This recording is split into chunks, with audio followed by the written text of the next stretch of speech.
കല്യാണം കഴിഞ്ഞ ഒരാളാണെങ്കിൽ ബന്ധപ്പെട്ട് കഴിയുമ്പോൾ ബ്ലീഡിങ് ഉണ്ടാവുക, അല്ലെങ്കിൽ ഇൻ്റർമെൻസ്ട്രൽ ബ്ലീഡിങ്, അല്ലെങ്കിൽ spotting, foul smelling vaginal discharge, കൂടുതലും അവിടെ ഒരു വ്രണം വന്ന് അതിൽ നിന്നും വരുന്ന ഡിസ്ചാർജ്.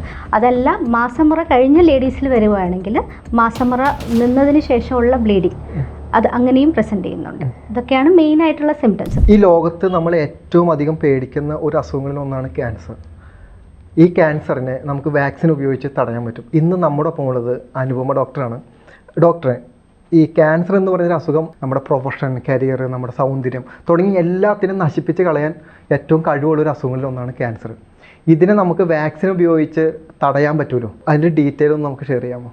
ഓരോ 5 മിനിറ്റിലും ഒരു ജീവൻ ക്യാൻസർ റിലേറ്റഡ്, അതായത് HPV സംബന്ധമായ ക്യാൻസർ റിലേറ്റഡ് ആയിട്ട് ഓരോ ജീവൻ പൊലിയുന്നു. അതാണ് കണക്കുകൾ പറയുന്നത്. സ്ത്രീകളിൽ സർവ്വസാധാരണമായിട്ട് കണ്ടുവരുന്ന ഒരു ക്യാൻസറാണ് HPV റിലേറ്റഡ് ആയിട്ടുള്ള ക്യാൻസർ. ഇത് കോസ് ചെയ്യുന്നത് വെറും ഒരു വൈറസ് കൊണ്ടാണ്, അതായത് human papilloma virus, HPV virus. So ഇത് എന്ന് പറയുന്നത് ഒത്തിരി വെറൈറ്റി ഉണ്ട്, അറൗണ്ട് 200 സ്ട്രെയിൻസ് എന്ന് വേണമെങ്കിൽ പറയാം. സോ അതിൽ തന്നെ ലോ റിസ്ക് ഉണ്ട്, ഹൈ റിസ്ക് ഉണ്ട്.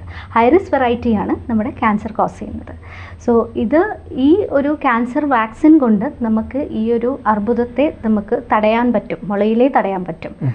HPV റിലേറ്റഡ് വാക്സിൻ, അത് വളരെ കുട്ടികളിൽ ചെറുപ്രായത്തിൽ തന്നെ നമുക്ക് കൊടുക്കാൻ പറ്റുന്ന ഒരു വാക്സിനാണ് HPV വാക്സിൻ. അപ്പോൾ നമ്മൾ ഈ വാക്സിൻ എടുക്കാൻ വേണ്ടിയിട്ട് നമ്മൾ പ്രത്യേകിച്ച് ടെസ്റ്റുകളൊന്നും ചെയ്യേണ്ട ആവശ്യമില്ല. നമുക്ക് അതിന് മുമ്പേ ഏതൊരു വ്യക്തിക്കും സ്വീകരിക്കാൻ പറ്റുന്ന വാക്സിൻ, ആർക്ക് വേണമെങ്കിലും ആ ഒരു വാക്സിൻ കൊടുക്കാം. അതിന് കുറച്ച് കോൺട്രാഇൻഡിക്കേഷൻസ് ഉണ്ട്, അത് ഞാൻ പറഞ്ഞു തരാം. പക്ഷേ ഏത് ചെറിയ കുട്ടികളിൽ 9 വയസ്സ് തൊട്ട് 14 വയസ്സിൽ അത് റെക്കമെൻഡഡ് ആണ്. ഇന്ന് ലോകാരോഗ്യ സംഘടന മാത്രമല്ല, നമ്മുടെ ഇന്ത്യൻ മിനിസ്ട്രി ഓഫ് വെൽഫെയർ അതിലും പിന്നെ ഗവൺമെൻറ് ഓഫ് ഇന്ത്യ അത് യൂണിവേഴ്സൽ ഇമ്മ്യൂണൈസേഷൻ പ്രോഗ്രാം ഷെഡ്യൂളിൽ ഈ വാക്സിൻസ് ഉൾപ്പെടുത്തിയിട്ടുണ്ട്. അതൊരു ക്യാൻസർ വാക്സിൻ തന്നെയാണ്.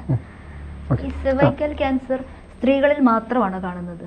സെർവൈക്കൽ ക്യാൻസർ സ്ത്രീകളിൽ മാത്രമാണ്. അതായത് സെർവൈക്കൽ ക്യാൻസർ എന്ന് വെച്ചാൽ മലയാളത്തിൽ നമ്മൾ പറയുക ഗർഭാശയ ഗള ക്യാൻസർ. ഗർഭാശയം എന്ന് പറഞ്ഞാൽ യൂട്രസിൻ്റെ നെക്ക് അല്ലെങ്കിൽ ഫേസ്, നമ്മളിതിന് പറയുന്നത് ഗർഭാശയ ഗളം എന്നാണ്.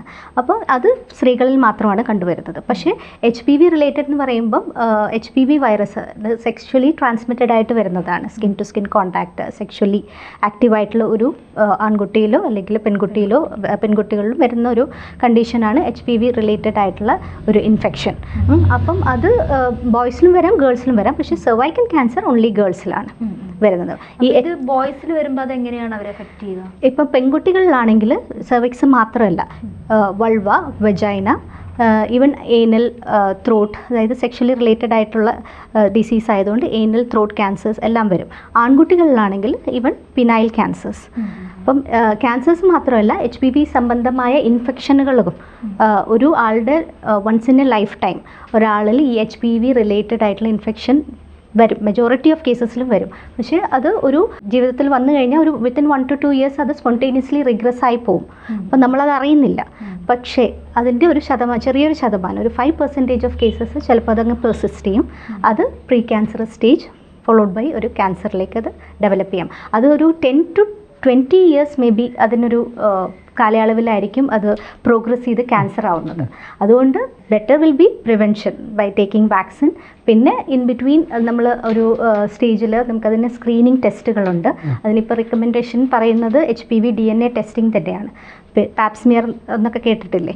അപ്പം അതുപോലെ HPV DNA ടെസ്റ്റിംഗ് അല്ലെങ്കിൽ പാപ്സ്മിയർ, അതില്ലാത്ത ഇടങ്ങളിൽ പാപ്മിയർ സൈറ്റോളജി ചെയ്യാം. അങ്ങനെ ഇതിനെ നമുക്ക് ഏർലി തന്നെ ഡിറ്റക്ട് ചെയ്യാൻ പറ്റിയൊരു ക്യാൻസറാണ് സെർവൈക്കൽ ക്യാൻസർ. ഏത് സ്റ്റേജിലെത്തിയിട്ടാണ് ഇത് റിമൂവിങ് എന്നൊരു പ്രോസസ്സിലോട്ട് വരുന്നത്? ഇനീഷ്യൽ സ്റ്റേജസ്, അതായത് സ്റ്റേജ് 1, 2 ഒക്കെ ആയി കഴിയുമ്പോൾ നമ്മളത് എന്താ പറയുക, ക്യാൻസർ സർജിക്കലി നമുക്ക് എമനബിൾ ആയിട്ട് വരില്ല. ഇനീഷ്യൽ സ്റ്റേജസിൽ നമുക്കത് സർജറി അല്ലെങ്കിൽ പ്രീ ക്യാൻസറസ് ആയിട്ടുള്ള കണ്ടീഷനിൽ ചെറിയ പ്രൊസീജിയേഴ്സ് ഒക്കെ ഉണ്ട്, സർജിക്കൽ പ്രൊസീജിയേഴ്സ്. അതൊക്കെ വെച്ചിട്ട് നമുക്കത് ക്യൂറബിൾ ആണ്. ഇതിൻ്റെ ലക്ഷണങ്ങൾ എന്തൊക്കെയാണ്? സെർവൈക്കൽ ക്യാൻസറിൻ്റെ ലക്ഷണങ്ങൾ എന്ന് പറഞ്ഞു കഴിഞ്ഞാൽ ചെറുപ്രായത്തിലല്ല, ഇതൊരു 35 to 55 പിന്നെ 65 ഇയേഴ്സ് രണ്ട് ഇതായിട്ടാണ് ഇത് പറയുന്നത്. അപ്പം ഈ ഒരു പ്രായത്തിൽ നമുക്ക് ഒരു ബ്ലീഡിങ് ഡിസോർഡേഴ്സ്, അതായത് കല്യാണം കഴിഞ്ഞ ഒരാളാണെങ്കിൽ ബന്ധപ്പെട്ട് കഴിയുമ്പോൾ ബ്ലീഡിങ് ഉണ്ടാവുക, അല്ലെങ്കിൽ ഇൻ്റർമെൻസ്ട്രൽ ബ്ലീഡിങ്, അല്ലെങ്കിൽ സ്പോട്ടിങ്, ഇതൊക്കെയാണ് സാധാരണ കംപ്ലയിൻസ് ആയിട്ട് പറയുന്നത്. ചിലവർ അതൊരു ഫൗൾ സ്മെല്ലിംഗ് വെജൈനൽ ഡിസ്ചാർജ്, കൂടുതലും അവിടെ ഒരു വ്രണം വന്ന് അതിൽ നിന്നും വരുന്ന ഡിസ്ചാർജ് ഫൗൾ സ്മെല്ലിംഗ് ഡിസ്ചാർജ് ആയിട്ട് വരാം. അതല്ല മാസമുറ കഴിഞ്ഞ ലേഡീസിൽ വരുവാണെങ്കിൽ മാസമുറ നിന്നതിന് ശേഷമുള്ള ബ്ലീഡിങ് അത് അങ്ങനെയും പ്രസൻറ്റ് ചെയ്യുന്നുണ്ട്. ഇതൊക്കെയാണ് മെയിൻ ആയിട്ടുള്ള സിംറ്റംസ്. പിന്നെ പെയിൻ ഒക്കെ വരും, പക്ഷെ അതൊക്കെ ഇച്ചിരി ഒരു അഡ്വാൻസ്ഡ് ആയിട്ട് സ്പ്രെഡായി ഒക്കെ കഴിഞ്ഞ് ഈ ബ്ലഡ് ഡിസ്ചാർജിങ് കണ്ടിന്യൂ വരുന്നതാണ്. ഇപ്പോൾ നോർമൽ രീതിയിൽ ഇപ്പോൾ ഒരു ഇന്റർകോഴ്സ് സമയത്തൊക്കെ നോർമൽ അങ്ങനെ സംഭവിക്കാറുണ്ടല്ലോ, ഇതൊരു കണ്ടിന്യൂ വരുന്ന സമയത്താണ് അതിപ്പോൾ ഇനീഷ്യൽ ഇന്റർകോഴ്സ് ആ ടൈമിൽ അതൊന്നുമല്ല. സ്ഥിരമായിട്ട് ബന്ധപ്പെടുന്ന സമയത്ത് നമ്മൾ ഇങ്ങനെയൊക്കെ കണ്ടു കഴിയുമ്പോൾ നമ്മൾ ഒരു ഡോക്ടറിനെ കൺസൾട്ട് ചെയ്യുക, എന്തെങ്കിലും ഉണ്ടോ എന്നുള്ള ഒരു ചെറിയൊരു സ്പെക്കുലം ഒ പിയിലുള്ളൊരു എക്സാമിനേഷനാണ്. സ്പെക്കുലം എക്സാമിനേഷനിൽ തന്നെ നമുക്ക് ഈ സെർവിക്സ് നമുക്ക് പുറത്ത് കാണാം. ഇത് സാധാരണ 40 ഇയേഴ്സ് കഴിഞ്ഞിട്ടുള്ള ലേഡീസിലാണോ ഉണ്ടാവുക? സർവൈക്കൽ ക്യാൻസർ എന്ന് പറയുന്നത് 35 തൊട്ട്, ഞാൻ പറഞ്ഞല്ലോ രണ്ട് ഇതായിട്ടാണ്, 35 to 55 പിന്നെ 65 ഇയേഴ്സ് രണ്ട് ഇതായിട്ടാണ് കാണപ്പെടുന്നത്. നമ്മൾ ഈ പ്രിവെൻഷൻ തുടങ്ങേണ്ടത് ചെറിയ കുട്ടികളിലാണ്, ചെറിയ പെൺകുട്ടികളിൽ തൊട്ടിട്ട്. അതായത് നമ്മളിത് ഷെഡ്യൂൾ പറയുന്നത് 9 to 14 years school going age ഗ്രൂപ്പിൽ 14 ഇയേഴ്സ് വരെ നമുക്ക് ഇത് കൊടുത്തു തുടങ്ങാം. അപ്പം ആ ഒരു സമയത്ത് നമ്മൾ കൊടുക്കുകയാണെങ്കിൽ വെറും 2 ഡോസ് വാക്സിൻ മതി. അതല്ല ഒരു 14 വയസ്സ് കഴിഞ്ഞ് 15ാമത്തെ വയസ്സ് കഴിയുന്ന ഒരു കുട്ടിക്ക് നമ്മൾ കൊടുക്കുകയാണെങ്കിൽ, അതായത് 15 to 26 വരെയാണ് പിന്നെ ഉള്ളത്, ആ ഒരു ഏജ് ഗ്രൂപ്പ് കൊടുക്കുമ്പോൾ 3 ഡോസ്. പക്ഷേ ഇപ്പം ക്യാച്ചപ്പ് വാക്സിനേഷൻ 45 ഇയേഴ്സ് വരെ നമുക്ക് കൊടുക്കാമെന്നാണ് റെക്കമെൻഡേഷൻസ് പറയുന്നത്. പിന്നെ രണ്ടാമത് ഗേൾസിനും ബോയ്സിനും ഈക്വലി കൊടുക്കാം. പണ്ട് നമ്മൾ ഇന്ത്യയിൽ നമ്മുടെ പോപ്പുലേഷൻ, നമ്മുടെ ഉൽപ്പാദനം ഉണ്ടായിരുന്നില്ല വാക്സിൻസിൻ്റെ. ഒരു 2023 സിറം ഇൻസ്റ്റിറ്റ്യൂട്ടിൻ്റെ ഒരു വാക്സിൻ ഇറങ്ങിയത്. ഇപ്പം നമുക്ക് ഫ്രീലി അവൈലബിൾ ആണ്. അന്ന് നമ്മൾ ഗേൾസിന് മാത്രം വാക്സിനേറ്റ് ചെയ്യാൻ നോക്കും, ബിക്കോസ് സർവൈക്കൽ ക്യാൻസർ ആണ് more important, second commonest cause of death. അപ്പം അന്ന് നമ്മൾ ഗേൾസിന് മാത്രം വാക്സിനേറ്റ് ചെയ്യാനാണ് പറഞ്ഞുകൊണ്ടിരുന്നത് ഡെവലപ്പിംഗ് കൺട്രീസ് ആയിട്ടുള്ള സ്ഥലത്തൊക്കെ. പക്ഷേ ഇന്നിപ്പം ബോയ്സിലും നമുക്ക് റെക്കമെൻഡ് ചെയ്യാം. ഡോക്ടർ, ഈ വാക്സിൻ എടുക്കുന്നതിന് മുന്നേ എന്തെങ്കിലും ടെസ്റ്റുകളോ അങ്ങനെ എന്തെങ്കിലും ഉണ്ടോ? ഇല്ല, ഇത് ആർക്ക് വേണമെങ്കിലും. അലർജിക്ക് അപ്പം ചില സിറ്റുവേഷൻസിൽ ഇത് കോൺട്രാഇൻഡിക്കേറ്റഡ് ആണ്.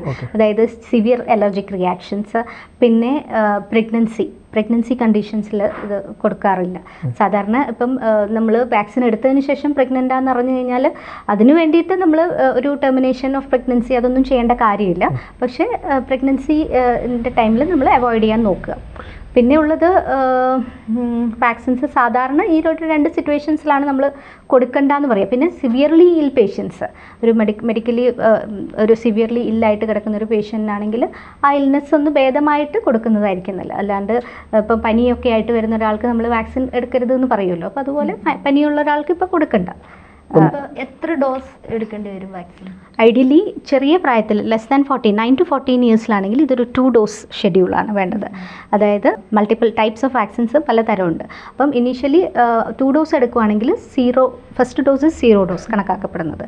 ആൻഡ് അത് കഴിഞ്ഞ് 6 മാസത്തിന് ശേഷമാണ് അടുത്ത ഡോസ് നമ്മൾ കൊടുക്കുന്നത്. അത് 2 ഡോസസ് ആണെങ്കിൽ. അതല്ല ആഫ്റ്റർ 15 ഇയേഴ്സ് നമ്മൾ 3 ഡോസാണ് കൊടുക്കുന്നത്. അത് നമ്മൾ കൊടുക്കുന്നത് 0, 1 month, 6 months. അത് വേറൊരു വാക്സിൻ ആണെങ്കിൽ 0, 2 months, 6 months അങ്ങനെയാണ് കൊടുക്കുന്നത് ആ ഒരു കാലയളവിൽ. മാഡം പറഞ്ഞല്ലോ ഈ ഒരു ഏജ് അനുസരിച്ചിട്ടാണ് ഡോസിന്റെ ഒരു കാൽക്കുലേഷൻ. അപ്പോൾ ഒരു 40 കഴിഞ്ഞ ലേഡിയിലാണെന്നുണ്ടെങ്കിൽ അത് 45 വരെ കൊടുക്കാം. അപ്പോൾ ക്യാച്ചപ്പ് വാക്സിനേഷൻ നമ്മൾ 3 ഡോസസ് കൊടുക്കണം, എന്നാലേ അത് കംപ്ലീറ്റ് ആവുള്ളൂ.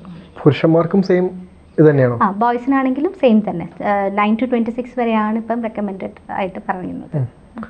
ഇത് എത്ര ശതമാനത്തോളമാണ് ഇതിനൊരു തടയാൻ പറ്റുക നമുക്ക് വാക്സിൻ ഉപയോഗിച്ച്? ഇത് ക്യാൻസർ വാക്സിൻ എന്ന് പറയുമ്പം ഇത് ബേസിക്കലി പറയുകയാണെങ്കിൽ ഇത് 3 ടൈപ്പ് ഉണ്ട്. പ്രസൻ്റ്ലി മാർക്കറ്റിൽ അവൈലബിൾ ആയിട്ടുള്ളത് 3 ടൈപ്പാണ്. ഒന്ന് 2, അതായത് സെർവാരിക്സ് എന്ന് പറയും. അപ്പോൾ അതായത് 2 സ്ട്രെയിൻസ് ഓഫ് HPV വൈറസ്, അതായത് 16 and 18. അതാണ് ഒരു 90% cases of cervical cancer cause ചെയ്യുന്ന വൈറസ്. അപ്പം അതെടുക്കുന്ന ഒരാൾക്ക് 83% ആണ് ഇതിൻ്റെ ഒരു കവറേജ് അവർ പറയുന്നത്.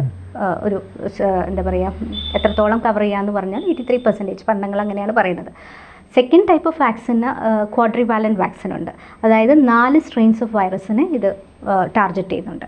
സോ അപ്പം 6, 11, 16 ആൻഡ് 18 ഗ്രൂപ്പ് ഓഫ് വൈറസിനെ. അപ്പം അങ്ങനെ ആ ഒരു ഇതാവുമ്പോൾ കുറച്ച് 4 സ്ട്രെയിൻസിന് അത് കവർ ചെയ്യുന്നു. പിന്നെയുള്ളത് നോണാവാലൻറ്റ് വാക്സിനാണ്. നോണാവാലൻറ്റ് എന്ന് പറയുന്നത് 9 സ്ട്രെയിൻസ് ഓഫ് HPV വൈറസിനെ അത് ടാർഗറ്റ് ചെയ്യും.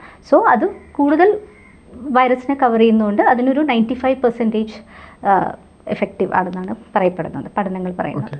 ഇത് നമ്മൾ ഈ HPV വൈറസ് മാത്രമാണ് പ്രിവെൻഷൻ, അതോ അതുമായിട്ട് റിലേറ്റഡ് ആയിട്ടുള്ള വേറെ എന്തെങ്കിലും അസുഖങ്ങൾ പ്രിവെൻഷൻ ഉണ്ടോ? അതായത് ഇതൊരു വൈറൽ റിലേറ്റഡ് ആയിട്ടുള്ള HPV കോസ് ചെയ്യുന്ന എല്ലാ ഇപ്പം HPV സംബന്ധമായ സ്മോൾ ഇൻഫെക്ഷൻ ഞാൻ പറഞ്ഞല്ലോ, ജെനൈറ്റൽ വാർട്ട്, അപ്പം വാർട്ട് പ്രിവെൻറ്റ് ചെയ്യാം. പിന്നെ HPV റിലേറ്റഡ് ആയിട്ടുള്ള പിന്നെ വൾവ, ലേഡീസിൽ തന്നെ വൾവൽ, വെജൈനൽ, പിന്നെ ഏനൽ, ത്രോട്ട് ആൻഡ് ബോയ്സിലാണെങ്കിൽ പിനൈൽ ക്യാൻസേഴ്സ്, ഇതെല്ലാം ഇത് പ്രിവെൻറ്റ് ചെയ്യും. കാരണം ഹൈ റിസ്ക് ഗ്രൂപ്പാണ് ഞാൻ പറഞ്ഞത്, ആ വെറൈറ്റി ഓഫ് വൈറസിനെ ഇതെല്ലാം ഇത് കവർ ചെയ്യും. ഇതെല്ലാം പ്രിവെൻറ്റബിൾ ആണ്. നമുക്കൊരു ഫസ്റ്റ് സ്റ്റേജ് കഴിഞ്ഞ ആളുകൾക്ക് ഇത് ചെയ്യാൻ സാധിക്കുമോ? പ്രിവെൻഷൻ എന്ന് പറയുന്നത് ഒരു പ്രൈമറി ലെവലിലാണ്. സെക്കൻഡറി ലെവലിൽ സ്ക്രീനിങ് ടെസ്റ്റ് ഉണ്ട്. അതായത് ഇപ്പം നമ്മളിപ്പോൾ ഒരു പാപ്സ്മിയർ ചെയ്തു, അബ്നോർമൽ പാപ്സ്മിയർ വന്നു, അല്ലെങ്കിൽ HPV ടെസ്റ്റ് ചെയ്തു, HPV പോസിറ്റീവായി വന്നു. അപ്പം നമ്മൾ ചോദിക്കും വാക്സിൻ എടുക്കാമോ? എടുക്കാം, കൊടുക്കുന്നതിന് കുഴപ്പമില്ല. കാരണം ഇന്ന് ഇപ്പം HPV ആണ്, ഇന്ന് സ്ട്രെയിൻ ആണെങ്കിൽ ബാക്കി സ്ട്രെയിൻസിനെ അത് കവർ ചെയ്യും. അപ്പോൾ കൊടുക്കുന്നതിനെ കൊണ്ട് കുഴപ്പമില്ല. ഈ ഒരു ഏജ് ഗ്രൂപ്പിലാണെങ്കിൽ കുഴപ്പമില്ല. പോസിറ്റീവ് ആയിട്ടുള്ള ആൾക്കാർക്ക് നമ്മൾ അബ്നോർമൽ പാപ്സ്മിയർ ആയിട്ടുള്ള ആൾക്കാർക്കും പിന്നെ HPV പോസിറ്റീവായിട്ട് കണ്ടുവരുന്ന ആൾക്കാർക്കും നമ്മൾ കൊടുക്കാറുണ്ട്, ഡോസ് കൊടുക്കാറുണ്ട്. ഈ ഒരു ഏജ് ഗ്രൂപ്പിലുള്ള ബിഫോർ 45 years.